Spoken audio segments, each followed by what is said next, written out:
on to RANsquawk's US morning briefing for Wednesday, the 25th of November 2009. Obviously, given the US Thanksgiving holidays tomorrow, quite a busy schedule for today. We've already seen a raft of numbers hitting the wires today.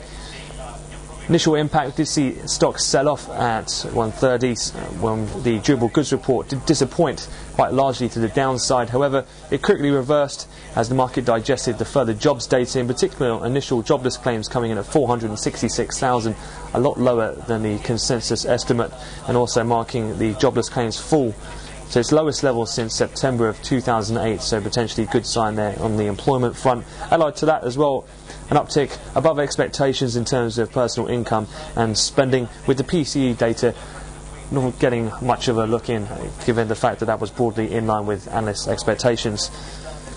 At the moment, though, equities have taken a bit of a dip. We're around flatline in the US bourses at the open. Some chatter doing the rounds in regards to Dubai World, the government-owned holding company. They're struggling with $59 billion of liabilities and is seeking to delay repayment of all of its debts, even after Abu Dhabi banks provided some $5 billion for Dubai's support fund. Getting a bit more attention than perhaps it normally would, given heading into the holiday season and the volumes being very much on the thin side. Allied to that as well, which has somewhat weighed on equities, has been CNBC for the first time reporting in regards to the bank situation in Greece, in Europe, and the fact that Greek banks have been struggling in order of refinancing their debt levels. Something we have seen in Europe throughout the week.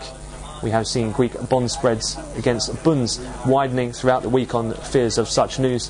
However, with CNBC running that story for the first time, it has got a bit of attention at US desks and provided a bit of a sell-off in terms of equities and a bit of a bid in fixed income. However, looking forward, yet more US data to come. We'll have the Michigan November final report. That's due just shortly. That'll be alongside new home sales. In terms of Michigan, analysts are anticipating a slight uptick in regards to since the prelim report, given the fact that we saw that consumer confidence in the US yesterday come in exceeding expectations. Then for the energy traders, we'll have the weekly Department of Energy numbers. Analysts are anticipating for crude a stock build of around 1.5 million today.